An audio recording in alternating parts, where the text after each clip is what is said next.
Hello, First Issue Club fans. It's your friendly neighborhood Greg here. Want to sneak in before the episode starts. We had a great time recording this. Mike D, myself, and Voyagis really chopped it up and dissected some great comic book news and talked about some incredible first issues that came out last week. And I can't wait for you to hear the episode. Sometimes we have to make these intros because we made a whoopsie in the episode.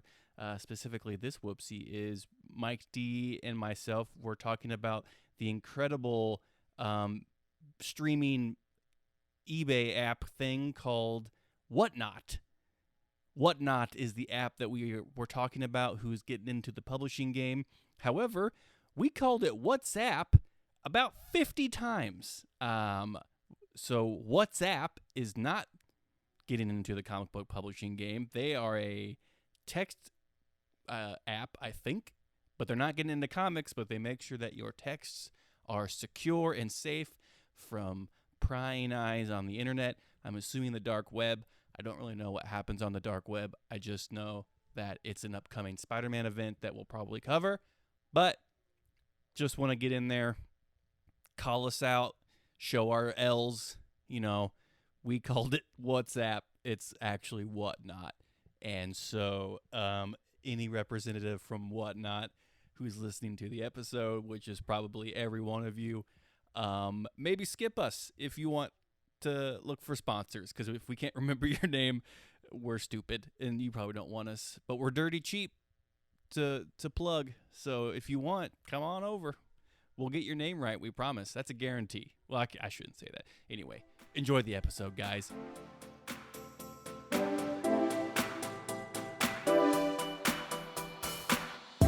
Welcome to the First Issue Club Comic Book Podcast. We're back for another week of ranting and raving about the craziest comic stuff. I love that, ranting and raving. Yes. It sounds like we're hooting and hollering. It's a lot. There's a lot more nuance in ranting and raving than hooting and hollering. Okay. We're not hill people. No, no truer words have been spoken. There is a direct correlation between hooting and hollering and ranting and raving. Right. And there is definitely a college degree in there somewhere. Well, one begets the other. Yeah. Ranting and raving begets hooting and hollering, right? I assume alcohol is involved with hooting and hollering in jug form. Yeah, 3 X's on that bottle. Before we get too far, I'm Mike DeStacy. I'm Greg. And I'm Voyagis. All right. We have a quorum. Whoa. Let's talk about college degree. There's enough people here that the club may formally start.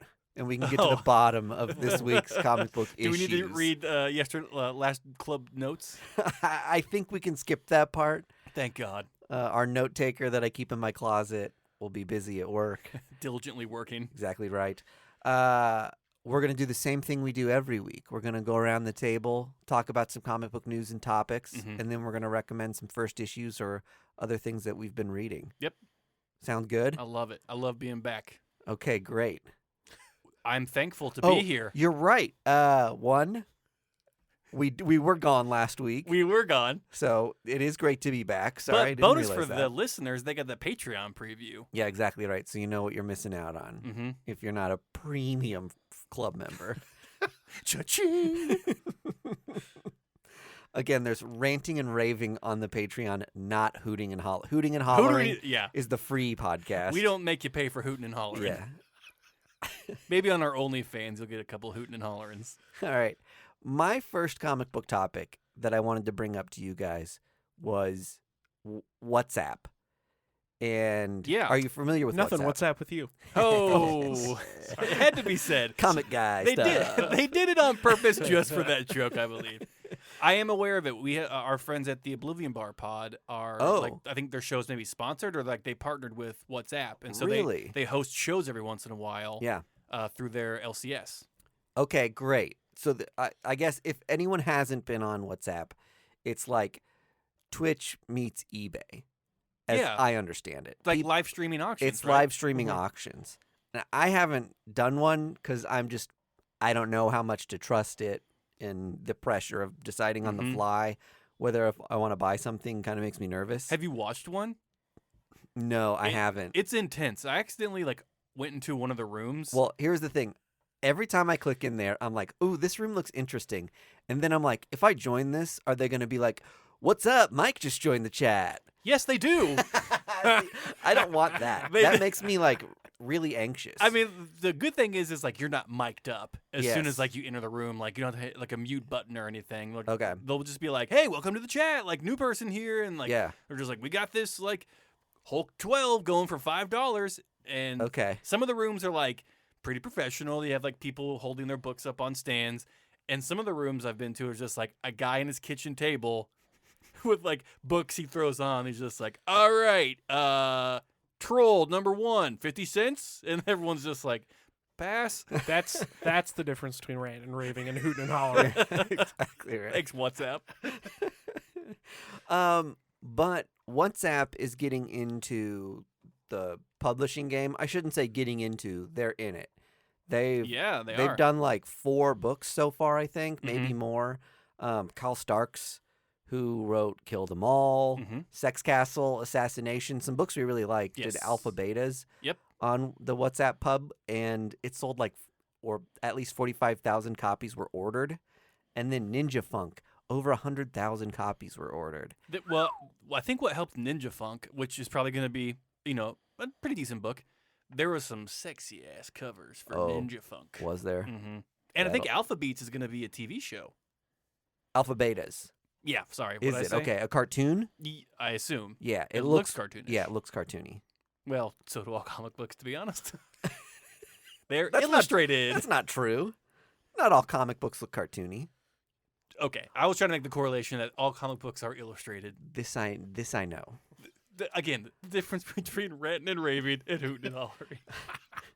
This is not going to be the running bit for the episode, I In promise. any case, I've noticed a trend. The thing I'm trying to make my way to here is that I've noticed a trend in apps that aren't necessarily weekly comic storefronts that like are a place where you would expect a retailer incentive variant to come from or expect them to publish a comic. It seems like more people are getting into that. More businesses are doing that Yes. to bring awareness to their app. Yes. Or brand or whatever. Do you think that's a good way to drive people to these things?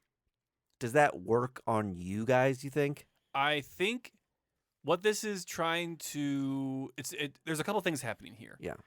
They are trying to cash in on the speculation market.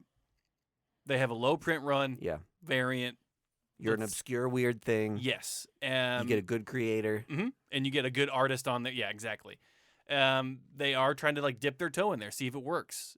Try a couple comics out. I mean, I think WhatsApp is actually trying to make a run at it of Yeah. just like, hey, not only do we have this platform that sells comics, we are actually a publishing house, and we are going to try to get a bunch of buzzworthy creatives in. And it worked for Bad Idea.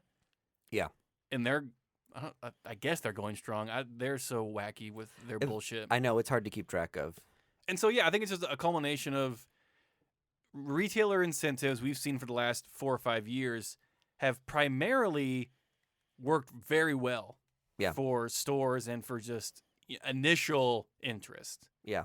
Now the market's a little flooded with, each individual retailer exclusive that you can pick and choose. I'll say the market is almost getting flooded to the point where these retailer incentives are almost worth nothing.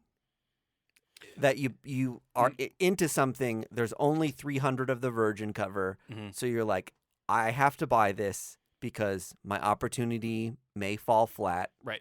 Or I might not get another chance at buying this. And then it's like every other book has a 300 copy retailer exclusive, unless it's something where the cover just is like a social media craze, then this book just fades into obscurity in the numbers and ocean of all those other comics. But it does, like Shortboxed, for example. We were talking a couple weeks ago about them doing a retailer exclusive for I Hate Fairyland, Scotty Young's book. They did? And they did. What? And they're not a comic book retailer. They're like a reseller for slabs and stuff. slabbed comics. I didn't know that they did one because before you mentioned that, I was just like, I'm surprised they haven't shortboxed because That was their second time they've done something like that. interesting. Okay, so So I think it's going to be more and more common in the Mhm. digital space for these companies that are trying to attract nerd-like people, comic book crowd people to their platform to publish something or do an exclusive cover and then maybe dip out. Yeah, I think doing exclusive covers is probably the best way to do it because it doesn't really mean a commitment, Mhm. right? Right. Totally. I think people found out that it's like I can buy 1,000 copies from Marvel Yeah, and essentially get my own cover yeah, that people have to come to me for. right. And that's like, you've kind of cracked the code at that point. But Yeah, you're in the Matrix then. and especially if you can get in on like a major issue, a #1 or a first appearance or whatever, some kind of an event for that comic. Mm-hmm. Yeah. It's kind of a no-brainer. In terms of like writing your own comic, that becomes a little more iffy because you have to worry about getting like talent that people care about or an IP people care about or something. Well, right? it makes me wonder about the intention of the WhatsApp thing. Yeah. Like, was that just to draw people in and they were like, let's print a couple comics, and then all of a sudden they've sold over 150,000 comics with their first 2 issues, and they're like, oh shit, we're like a legit publisher now. I think if they're smart, it's the thing with like if you're winning at the casino, you leave while you're ahead. Because I can see WhatsApp just go until the well's dry, and like it's showing that someone at WhatsApp knows talent in the comic book industry because they're getting these creatives that are really buzzworthy, kind of indie people that will garnish the attention that they want. And if it funnels people into their app, that's even better for them. Yeah. All right, interesting trend. It is interesting. I love it. Before I get into more topics, does anyone have another topic? Because I feel like I'm going to step on everyone's toes if I just keep rolling. I have an update Oh. from our Heritage auction. The Deadpool sketches. I was gonna ask. The auctions have ended. Okay, Yeah. re-explain this for So- people who don't know. A couple episodes ago, I dropped breaking news that Rob Liefeld had found in his stack of scribbles his first concept sketches or page layouts for the first appearance of Deadpool. Yeah. And I think a Cable was in there as well. Yes. Heritage Auction teamed up with Rob Liefeld. This is something that they've done before. This isn't like the first time they've linked up. But they went up for auction. It caused a little stir in the comic book community because it's kind of like, it's a buzzworthy title, like first Deadpool sketch up for auction. Yeah. You guys were, to be honest, dismissive of how much money these things were going to pull in. We were pretty conservative, I think, based on the, I would say, fidelity of these sketches. Mhm. They were very loose, like he'll go here-ish on the page. Right. Sort of drawings. It was more of like a hint of Deadpool in the Yes. images. Like, It was the outline of his body more than it was like the design of Deadpool starting to take shape. it's like, Murder pond ? Yeah. Brainstorm this underline. should he be red? No. I get that it's a huge piece of comic book history and that the issue is so Iconic. Yeah. But did you write down what we said, what we guessed? So you guys, I feel like I was pretty confident that these were going to go well under 50K. right. You were both correct. They each individually sold for $36,000. Okay. So Yeah. cumulatively about 70 grand. Okay. 71 grand. So you were In the pretty ballpark. pretty spot on about they got a lot more than a scribble should get, Yes. but So you could get like a base model F-150. extended cab, yeah. Yeah. But no, Not completely tricked out. yeah. No, It's you don't manual windows. you don't get the speaker upgrades. Sure. You- It's not Dolby surround yeah, sound. yeah, It's a tape deck. yeah. Yep. I love comparing these purchases gotta to equate 'em. something like useful. However, the JD Power associate on both of them is pretty, like, they both had Yeah, a there's high. a best in class sketch. Yeah, Uh-huh. the towing power on both of these things is insane. But what was interesting when I was researching this is I saw that they both sold for $36,000 each. Right. another recent auction that closed last year for Rob Liefeld was the actual page from New Mutants 98. The page before Deadpool is introduced. Now, Mike D, you've read this comic. Andy, I don't know if you have yet. Yeah. The intro to Deadpool before, like, he comes onto the screen is Cable getting punched, like, in the library. And on the next page, you see Deadpool. Deadpool is the one who punched him. Yes. Yeah. How much do you think that page went for? Deadpool's fist, first appearance. Yeah, essentially. It's a finished page. It is the... Actually inked. It's inked. It's black and white. It is from the published book. Yeah. This isn't like a idea of a sketch or, a rough idea layout. This was printed.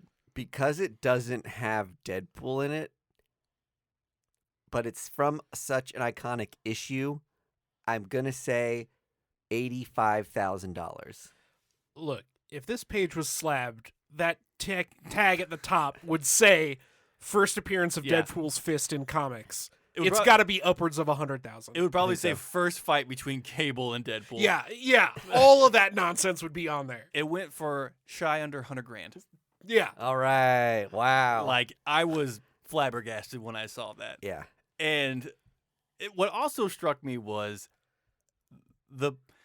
Rob Liefeld draws poses of humans in an almost torture-like very exaggerated, arrangement. yeah. Like I'm flexing all my muscles and right like now. their legs are always bent almost to the back of their necks, just like when they're running.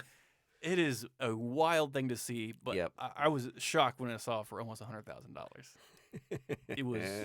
Since we're talking about it, I have to shout out easily my favorite Twitter account.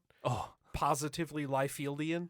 Have you guys seen this guy? No. He's the guy who did the Rob Liefeld redraws of Watchmen. Oh, yes. And I am obsessed with it. So it's like Dr. Manhattan, but he's got pouches and a gun. It's like if Rob Liefeld have drawn him. And he does like the whole page where he's like looking at the picture on Mars, but redone as Rob Liefeld. So he's That's fun. Screaming and huge, and it's kind of cool. Like it's hysterical. That's a great concept to take famous artists and do Rob Liefeld other things in their style. And I'm desperate for Rob Liefeld's Watchmen. I would buy that comic Just 1,000 times over. You're hoping that person does like the whole book. The whole book, start to finish.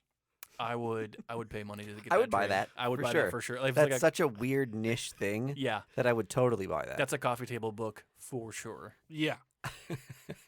I bought Shitty Dark Knight, which is just so a bunch good. of You did buy Shitty Dark Knight. So for anyone who doesn't know the concept of that, they had a different artist do like a few page runs each. So everyone got like 3-4 pages, whatever the deal is, and you only had like 5 minutes to draw those 4 pages. So they're like really real loose, rough, like stick figures, just like sweeping motions of just like what can we vaguely get in here that reflects those other pages of Dark Knight. It's fun. It's a genius concept. It really is. Yeah, and it was like super cheap too. Very affordable. It's very cheap. Yeah, it's a teeny little paperback. And then I guess the thing that got me to the Heritage Auction thing was Star Trek #1, like the Golden Key comic publishing house from like the 50s. 9.6 recently sold for $80,000. Sure. Wow. That was like it was like a new record for Star Trek #1, and like that's a high grade for a book that old. CBS picked it up. That was like it. Wow. It's funny when like comic book stuff reaches the outside world and just like, hey, can you believe this? Like this book sold for $80,000, and like my mom's just like, what does slab mean? It's like, fuck, Mom, get off the internet. It is honestly a disservice to the hobby when stuff like this happens, because then everybody thinks that their old comics are worth $100,000 a piece, and they're not. Yeah, this Death of Superman issue isn't even opened. It's in the bag, you guys. How much is that worth, Andy? I can't tell you how many times I've been Let asked. me go to my bank, get a loan, and get back to you. It's visibly bent on the inside, but the bag is intact. It's on fire. I'm literally holding a piece of fire right now. How many $1 bills would you like for that? Because I have one. I have one $1 bill. Okay. Did you have something?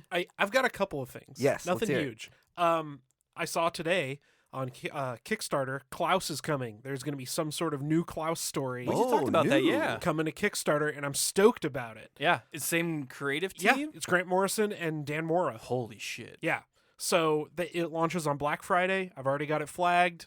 Everybody get on this shit because That's awesome. I'm sure the stretch goals are going to be wild. So do you think it's going to be a collected edition plus a new story, or...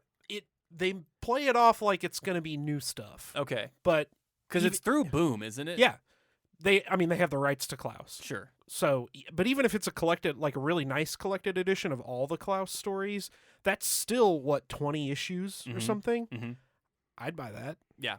So pretty stoked for that. The other thing I wanted to talk about is local comic shop day. Oh, yes. Is coming up. Have you guys seen any of the hot variants?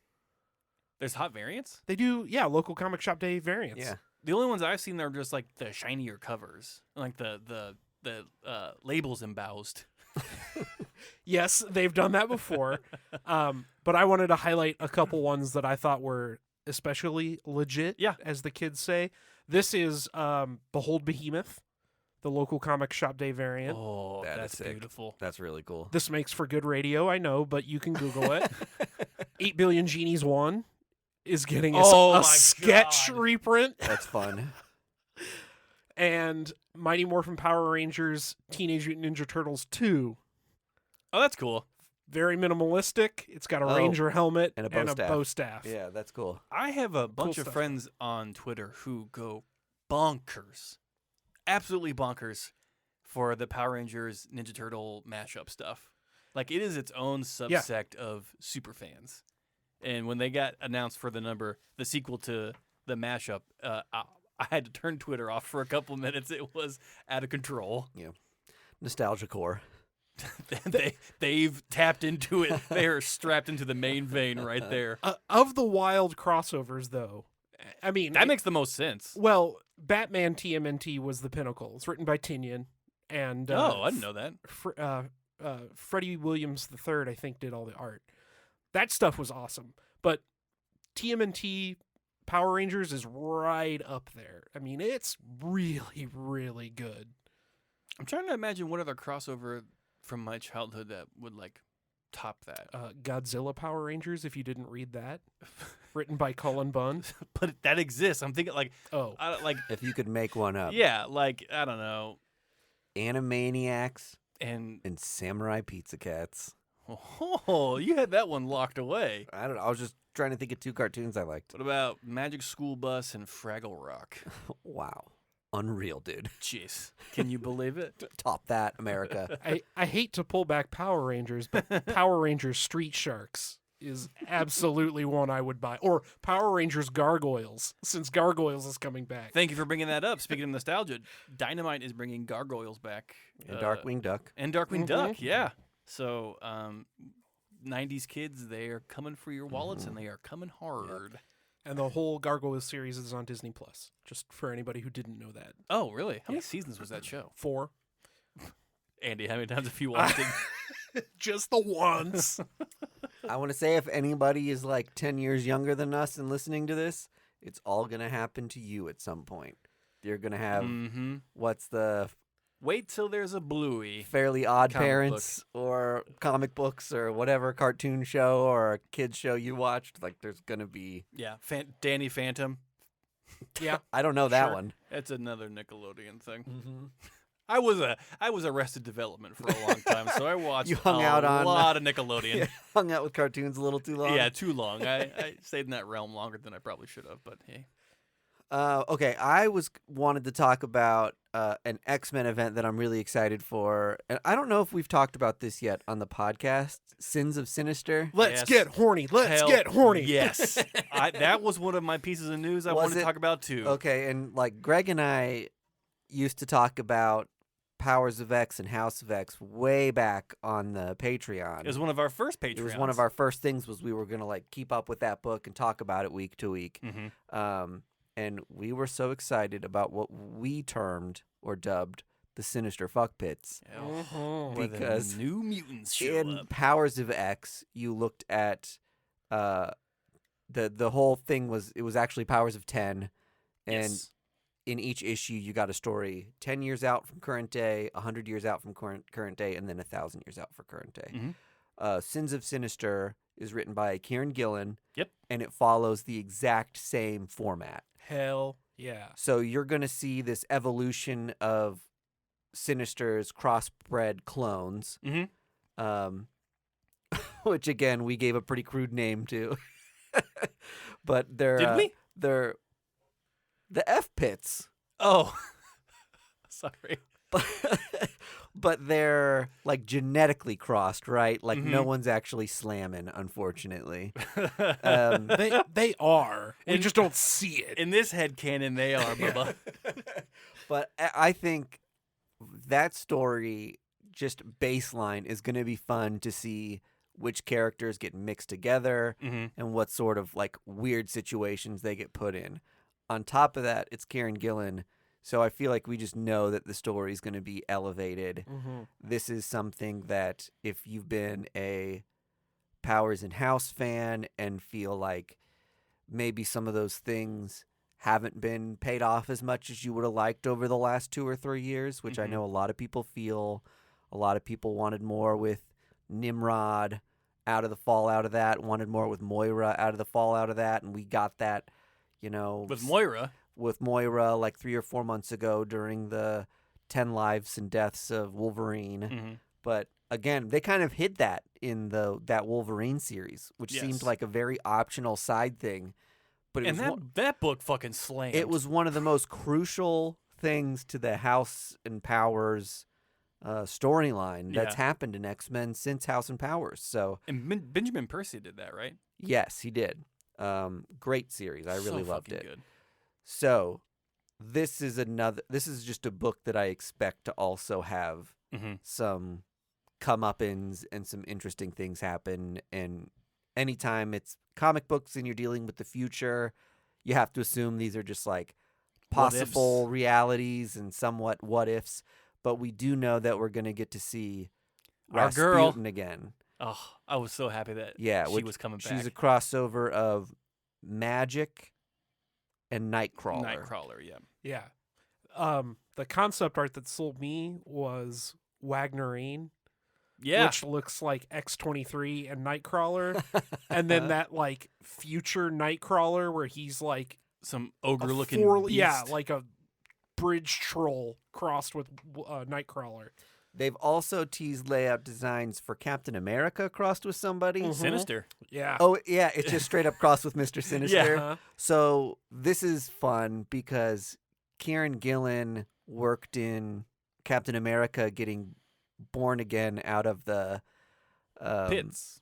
Yeah, out of the Krakoa eggs. The egg, yeah, sorry. During Avengers, X-Men, Eternals, Axe. Yeah. That event. So we know the X-Men have Captain America's DNA. So that was just like a fun setup so he could play with Captain America. So Ooh la la. I'm excited about See, Sex Pits. Yeah. that. And anything with Sinister and like getting to deal with like Captain America's body, he's like a very like sensual villain. So I'm sure they'll be making comments about bodies that'll be really fun. If Sinister doesn't make the joke that now he has America's ass, Yeah. missed opportunity. I 100% could see that happening in this series. And so I just want to piggyback off of that. So Sins of Sinister is going to be like an event thing. And to Marvel's credit, it's only 13 books. It's only 13 books over 3 series. You have Sins of Sinister by Kieran Gillen, Storm and the Brotherhood by Al Ewing, and Nightcrawlers by Cy Spurrier. Oh my 3 authors dude. that I love. So What a lineup. I am super pumped for this because Yeah. it is going to just hit on every cylinder. You know what we might have to do? Special episodes. Let's get Special horny. Let's get. Oh, you guys went somewhere else. We might have to bring back our bonus show or something. Crossover? Because we've done crossover in the past as a bonus show. Yeah, crosstalk. We might have to we'll have to come up with a creative, fun name for it. Yeah, it's called Fuck Pits. But we might, with First do Issue Club. Fuck Pits with First Issue Club. Fick Pits.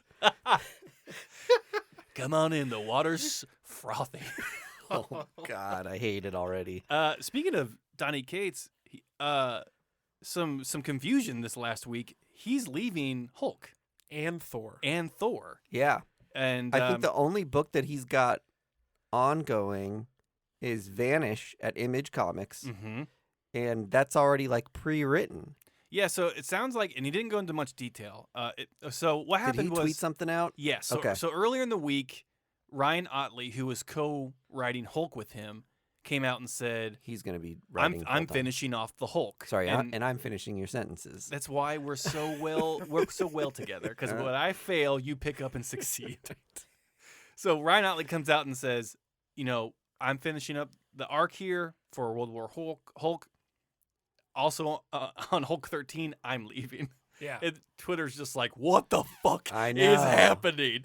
And so And the Hulk arc is really cool right now. So I hope that. another creative team is coming in. It hasn't been announced who yet. Well, and I hope that we just don't bail from this like new planet of Hulks. It's like so fun. Well, and there's so many loose ends in Hulk right now. Like Totally. There's a whole event that like launched the story that we have no idea what's going on. Yeah. I would assume Donny Cates to me seems like very professional and wouldn't want to just bail out of a thing that he created. So I'm sure he left, a roadmap of where it probably should go. But it sounds like he's dealing with some personal stuff, so he's kind of backing off mainline.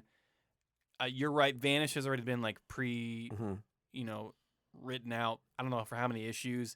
I mean, Crossover hasn't been updated in months. Yeah. I don't know when that's coming. It's done though, right?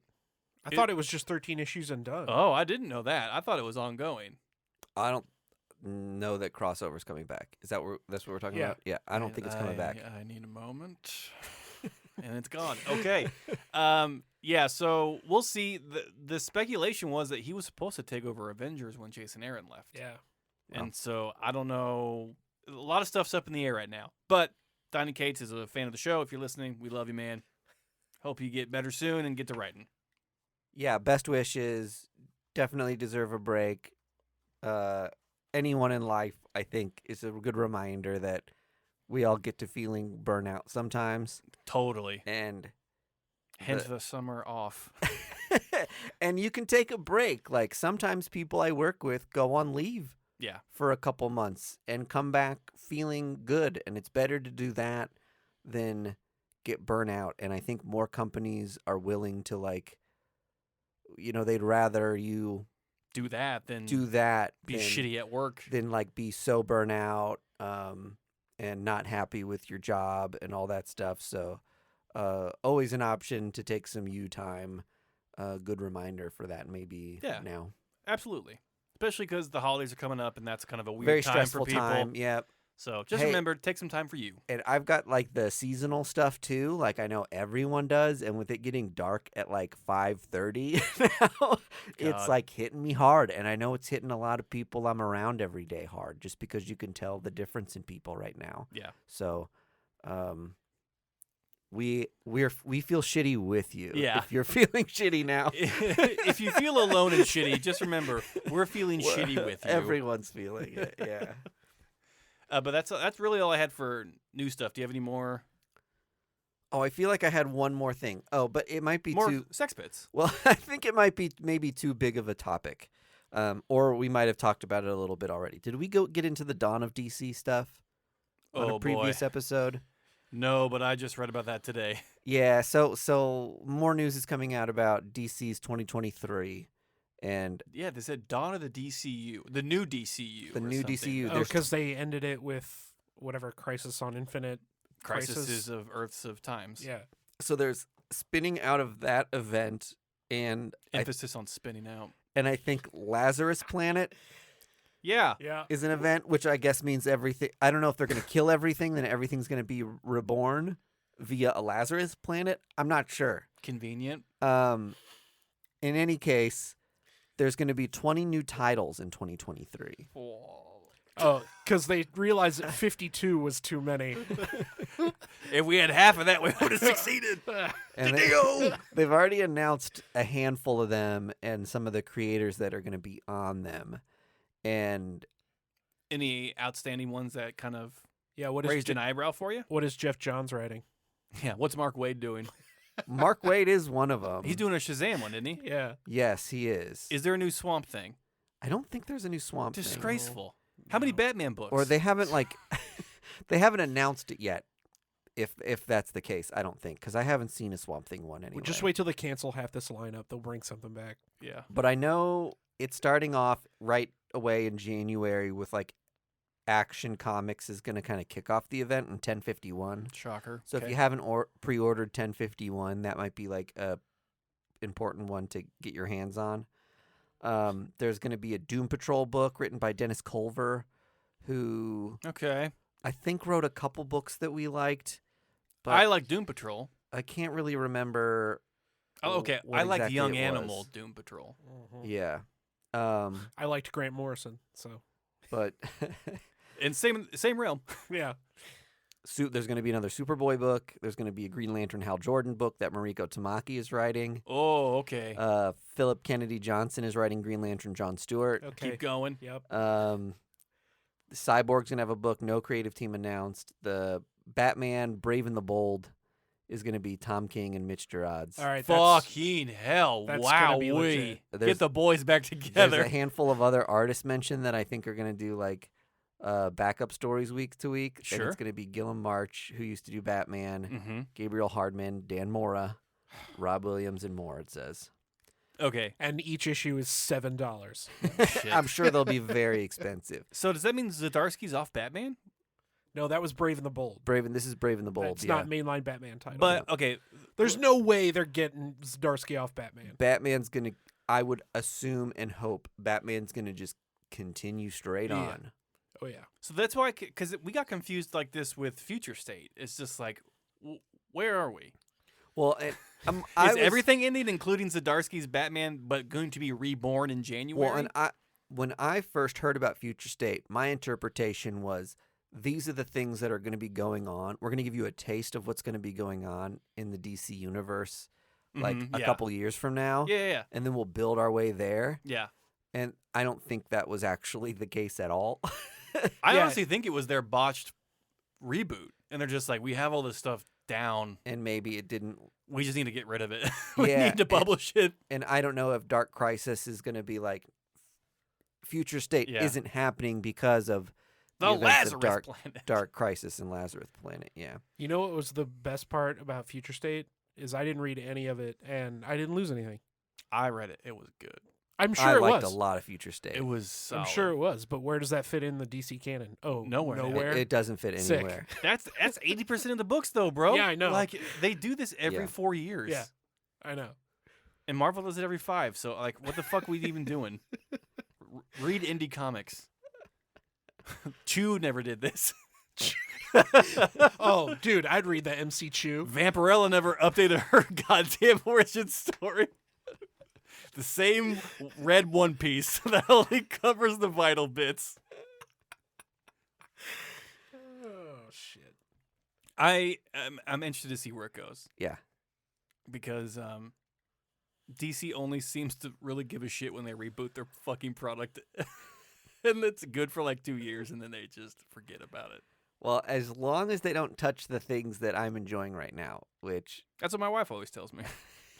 Nice. Zing. Thank you. Self-burn. Self-burn.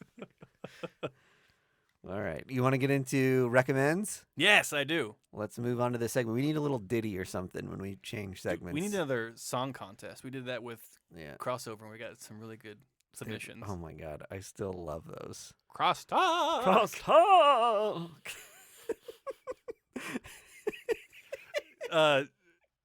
New Jersey Doug did one in JD. That was our Was opening. that one of the two? It was the opening one. It was yeah. the opening Yeah. one. Yeah, that was fun. Gotta talk crosstalk. Sorry, Doug. I know I botched your beautiful song, but it was great. Okay, first up, I read a little book by Lorenzo De Felici, who did Oblivion Song. It was called Kroma on Image Comics. I haven't heard of it. So what the gist around Kroma is there is a pale city in a world of color. Mhm. And they are like revolting against like the king of color, who created these animals to attack them. So they spent generations blocking out the color so they become very pale, so these monsters don't fight them. And so like every 10 years there is this this event that is supposed to ward off the king of color. Uh-huh.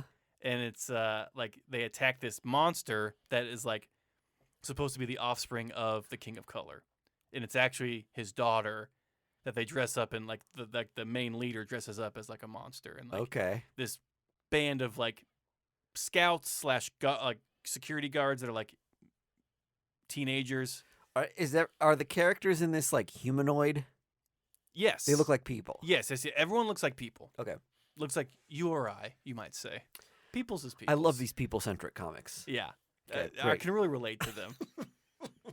And so it's basically just like a discovery of youth revolting against authority and revolting against what you are, always told and what you're supposed to believe.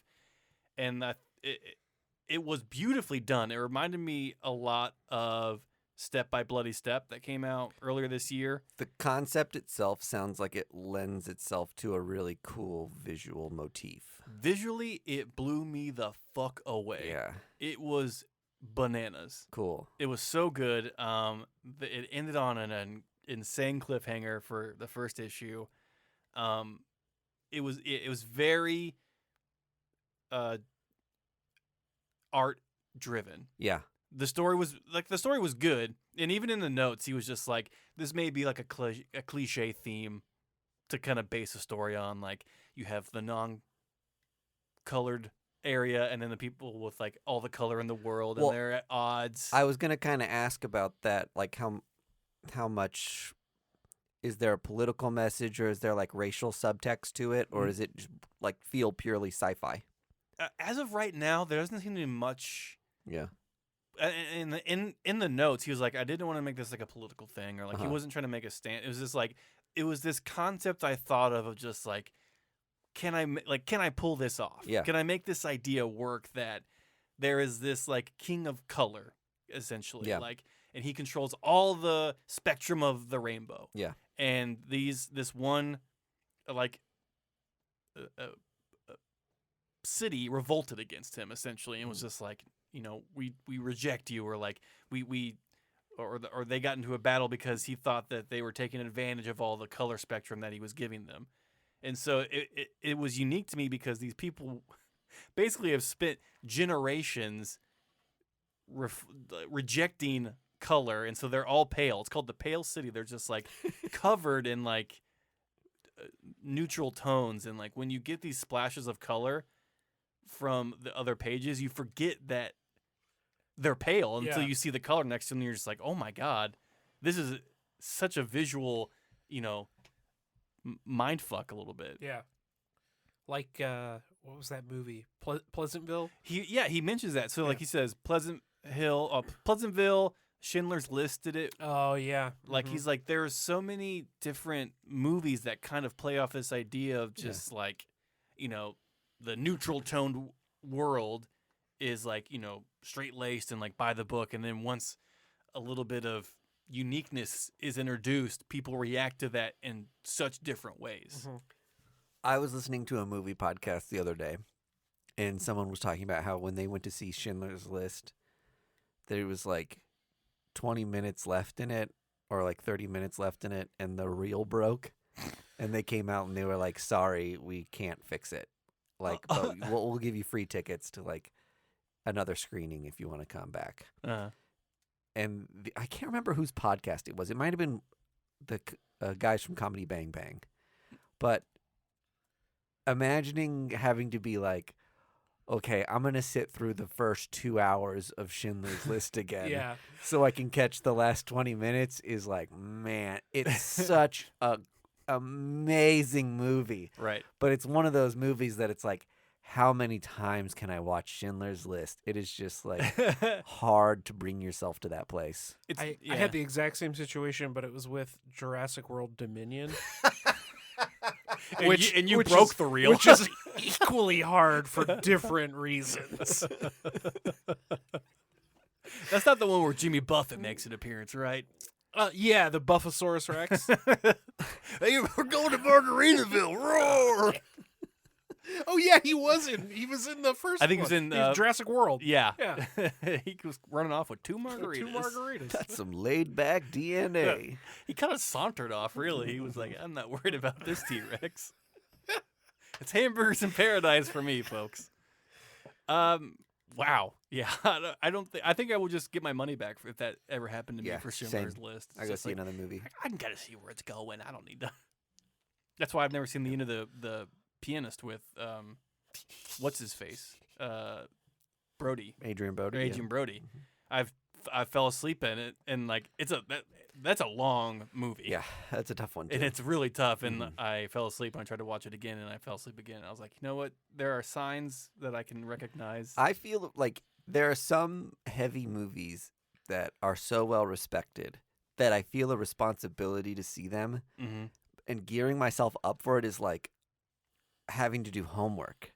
Right. I'm like, yeah. I know I need to watch it because it's an important film, and it's so great. But it's funny you say that. I don't want to feel those feelings. Coming from someone who took multiple film classes in college, just read the Wikipedia, man.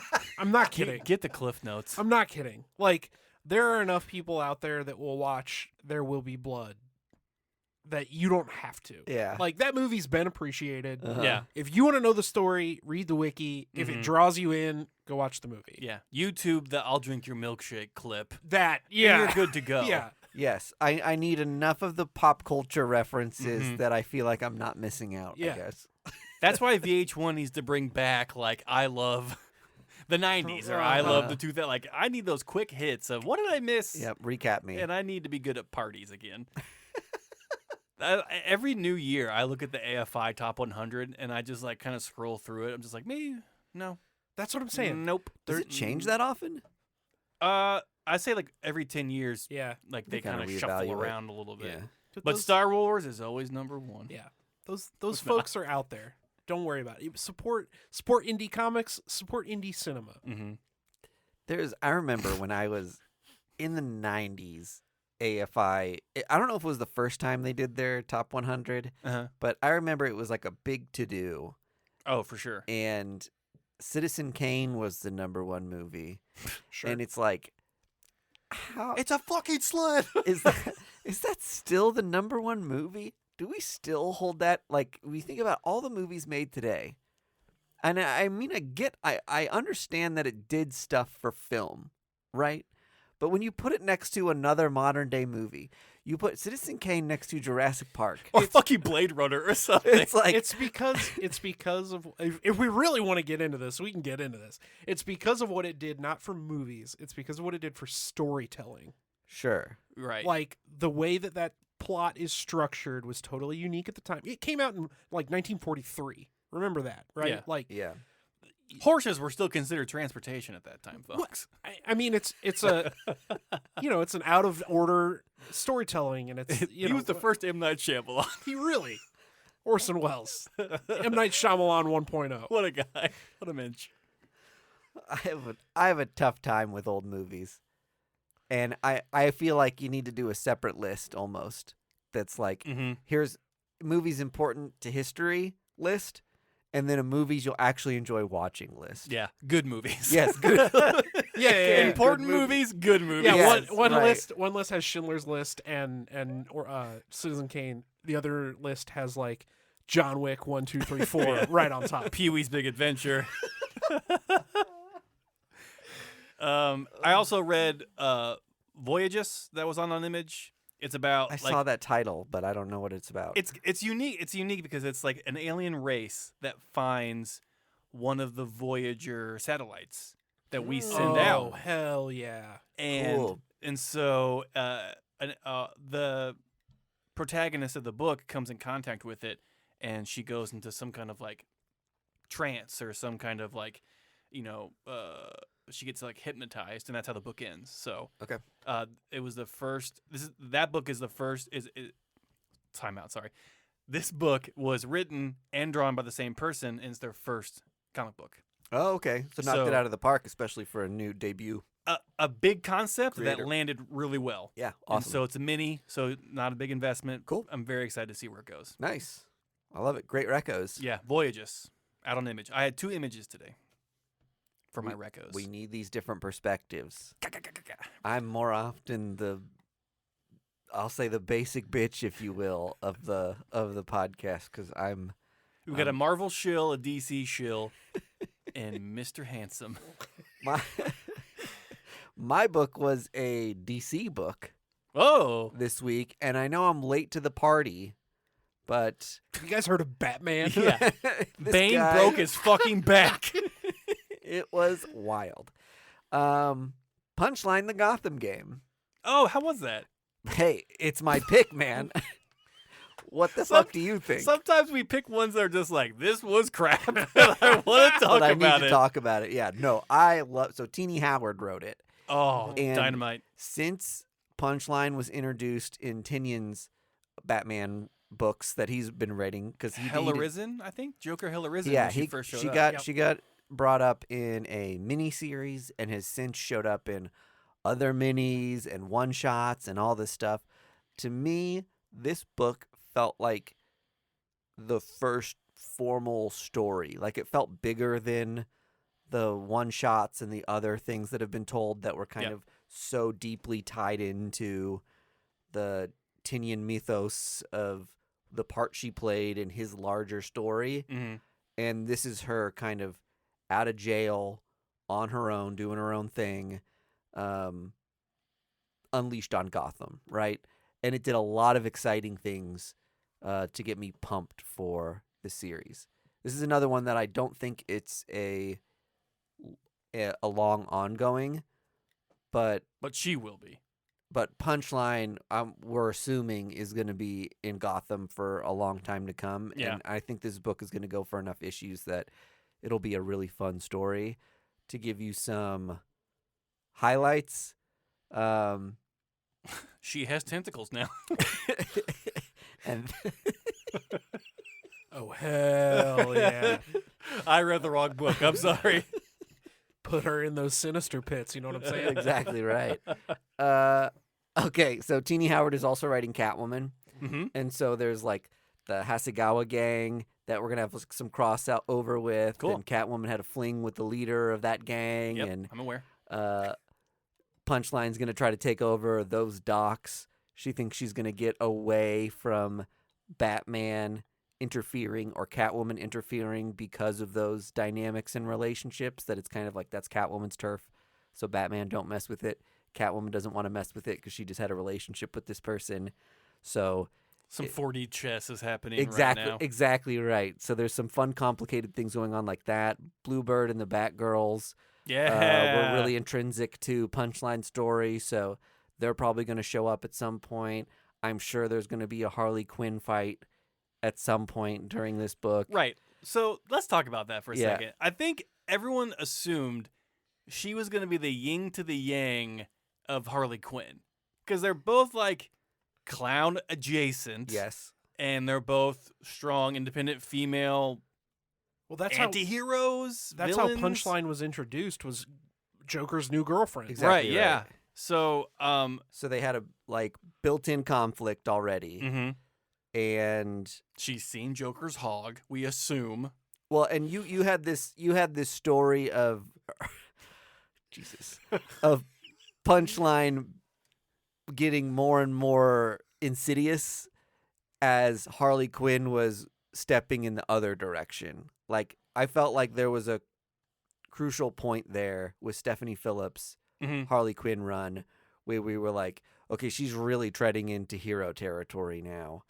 Like a And- redemption arc, essentially. Exactly right. And then Punchline started as like an innocent sidekick that you slowly figure out over the series and the one shots that Mhm. oh, she's got grand plans to like take Yeah. over Gotham and like play the Joker. So Punchline had like her swim fan moment where she's like, "Oh, this girl is unfucking hinged."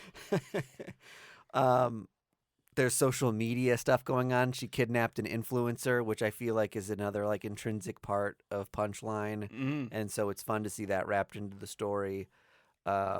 She's got a gang started up that's also, it feels almost like cultish in a certain way because she's that kind of enigmatic personality that draws, again, the social influencer thing, draws people into her. Are they called something? Her gang or cult or whatever? They're the Royal Flush Gang. Oh, that's a throwback. Pre-existing thing. Yeah, totally. Fuck yeah. Yeah. So there's a handful of like the King and Queen of Hearts and a handful of other like fun, obscure Gotham crime people. Oh, okay. Nice. Are like brought back into this. So that's fun if you're like a big Gotham head. Yeah. Some cool stuff going on there. But final reveal of the book is that Batman is on the case. Oh, shit. Checkmate. Which I didn't see coming, to be honest. I was kind of surprised by it because like all this Punchline stuff has kind of been below Bruce Wayne's pay grade. Right. And he doesn't check meters. He's like, I'm in the Justice League. Like, I'm not worried about like I fight giant starfish, okay? Fuck you. Exactly right. But there was this really funny bit where he's in this old punk rocker kind of persona or Bruce's? like costume. Yes. And so he's at this like under bridge like rock concert. Oh, cool. Because, it's like me going to a concert. Yeah, because there's rumors that like there's some gang activity going on.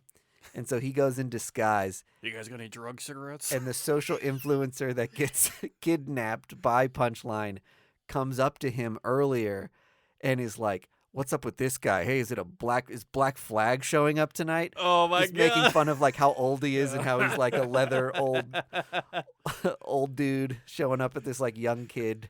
Hey buddy, Henry Rollins isn't showing up tonight. Yeah, exactly right. So that happens like right away at the beginning of the book and seems like a throwaway fun That's awesome. joke. And then it turns out later that's Bruce Wayne in disguise. Fuck yeah. So the design of him as like a punk rock dude was pretty great. I bet Bruce is like, oh, this music is so fucking derivative. G.G. Allen was a god. I'm a rock and roll detective too. Yo, Gabba Gabba, hey, Gabba Gabba. Oh, Christ. I read a Marvel book to everyone's surprise. Yeah, you guys flipped it. Hey. Yeah. To be fair, you go either way. I go both ways. Yeah, it's true. DC and Marvel. It's true.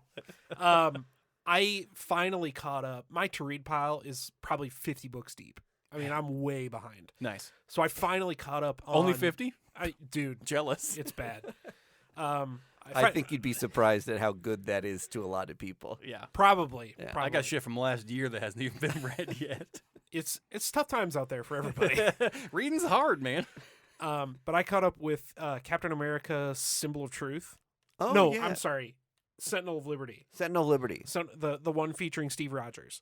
Yes. I am Symbol of Truth is the Sam Wilson one. Yeah, Sam Wilson. I'm caught up on that. I had to catch up on Sentinel of Truth. Old Steve. Yeah.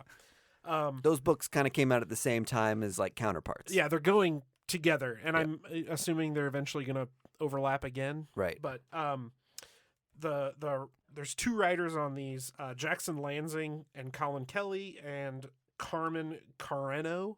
Okay. Carnero. Sorry. Carnero, one of the Stormbreakers. Yes. Oh, Carnero, right on. is doing the art, and it's an awesome book. If anybody out there is really looking for like a Captain America story that's more spy than international intrigue, like this has a lot of Winter Soldier vibes. Which he has a new book out, Winter Soldier.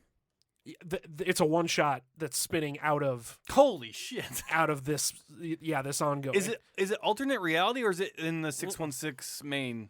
Are you talking about the Winter Soldier Captain America special that came out this week? Yeah. It's just a spin off of the ongoing. Holy shit! So they're invested. It's canon. Yeah, it's right there. Load it. It's canon. But the story. You find out that Captain America's shield was actually Can't talk. Okay, you say that. Now this. Oh no! Oh no! So the shield was created by a scientist who was actually working for this Illuminati type group that decided that the 20th century was a loss for mankind, and they decided that It's the big L. that they were going to use the 21st century to gain control over the entire world, and basically did so. Oh? Yeah. So they've been operating in the background. They manipulated, turns out, I don't know if I want to spoil this, but Spoilers ahead. yeah, spoilers ahead. This Illuminati group basically like planted the seeds for Steve Rogers to become Captain America, planted the seeds for Bucky Barnes to become the Winter Soldier. What? Like, they're the ones that got him to the fight, like underage to fight with Steve Rogers during World War II, to turn him into the Winter Soldier, to be one of their secret soldiers. Because like the Winter Soldier program was like a level below what they were doing. Yeah. So they've done all this shit, whatever. And Captain America's shield is actually their symbol. The circles Holy with the star around fuck. it is the symbol of this group. And the guy who made Cap's shield was a Wakandan scientist who was trying to tell Captain America that this group existed the whole time. So Steve was just like, "Oh, thank you for the gift," and the scientist, Was was just like, "Go." He's like winking really fast, like. Look at the note. Pulling his earlobe. And I say his shield can talk, right? Because he goes to the factory where his shield was created, because we've never seen that before, right? Yeah. I guess I never really thought about his shield being made. Because it's an adamantium vibranium Hybrid. Nice. right? And he goes to the factory where it was made, and he puts it in like the thing, and this laser beam comes down. Hello, Father. It comes down, and it's like a record of the scientist my who tells God. Steve Rogers all this stuff. That's rad. That you're blowing Dude, my fucking mind right now. I'm telling you, like, I read this and I was like, why did I wait so long to read this book? That is nuts. It's so good. So there's 5 or 6 issues out. That's kind of the summary. I go back and read it, because there's stuff in there too that like I haven't even touched. I do love when classic comics, like in classic characters' origins, get rehashed, or when something happened in an old book that seems like, yeah, it's canon, but maybe it seems like a little inconsequential, but recontextualizing it now right. to make it like this uber important moment in the character's history. That's really fun, but you can only do it with someone's origin so many times, right? So Yeah, they had one chance with this, and they can't go back and do it yeah, again. right, exactly. So That's awesome. That sounds fun. That sounds really cool. It's super cool. There's a lot of and this is Captain America separated from like Avengers level stuff. Right. Yes. This is basically just him and Bucky teaming up to go and like fight this cabal of secret guys. And that's I love that, because that's how the newest Black Panther started out. They were hunting down this rogue tribe and like group that was running around Wakanda and out in the real world. Early Captain America from like 2 years ago, where Agent 13 was involved, they did the same thing. Like, I love it because it's so easy to put Captain America and these other heroes in these giant world-ending scenarios, and they're kind of just like a lot, and there's a lot of collateral damage. But when you get down to the more intimate, real shit like that they're designated for, it slaps so hard. That's where Captain America really thrives for me. Yeah, because like when Ed Brubaker was doing Captain America, it was the tops, man. It was Did you the guys- bee's knees. Did you guys read the Rick Remender Winter Soldier mini? Big time. That was such a good mini. Yeah. But it also has that kind of like intimate spy vibe. There's a great scene in the beginning of one of these books where Cap, he's living he rents the apartment that he and his mom grew up in New York, which first of all is just like, That's really cool. so great, right? Yeah. But he goes on a run around New York, and he's like, I always bring the shield with me because people like to see the shield. So he's just like exercising, Uh-huh. but he's carrying his shield, and everybody's like, oh, look, it's Captain America. And it's like, that is Captain America right there. Yeah. Right? Like, giving somebody the highlight of their day That's just by exercising. That's whole milk and buttered toast. Just like American. That's American baseball right there. That's like, doesn't get any better. And like, you know, I know in my everyday life that, you know, companies are bad and all cops are bad. And, you know, most things are bad. Cereal Cereal is bad. Tear down the government and soda is, you know, poison. I know all of these things. Yeah. But when I open a comic book, I like it that Captain America is a good guy. Right. And he's not like sponsored by fucking the pharmaceutical companies. Yeah. Or well, and that's what I love about it is he'd be like, yeah, pharmaceutical companies are bad. Yeah. Captain America would say that, right? That's why I want to make a shirt that says Superman is an SJW. Like, yeah, because like people just construct these ideas of these figures that they read so much about, and they lose sight of what they are supposed to represent. Yeah. Like it's the good, pure good of everything. Yeah. Captain America is a socialist. 100%. Damn near communist. Yeah. All right. First Issue Club T-shirts. So Superman is an SJW. Superman is an SJW. And he would peg the patriarchy. Captain America's a socialist. Captain America's socialist. Vampirella for president. We got a trifecta of shirts right there, boys. All right, we'll catch you next week on the First Issue Club. No one joined. I thought everyone was going to chime in and say next time.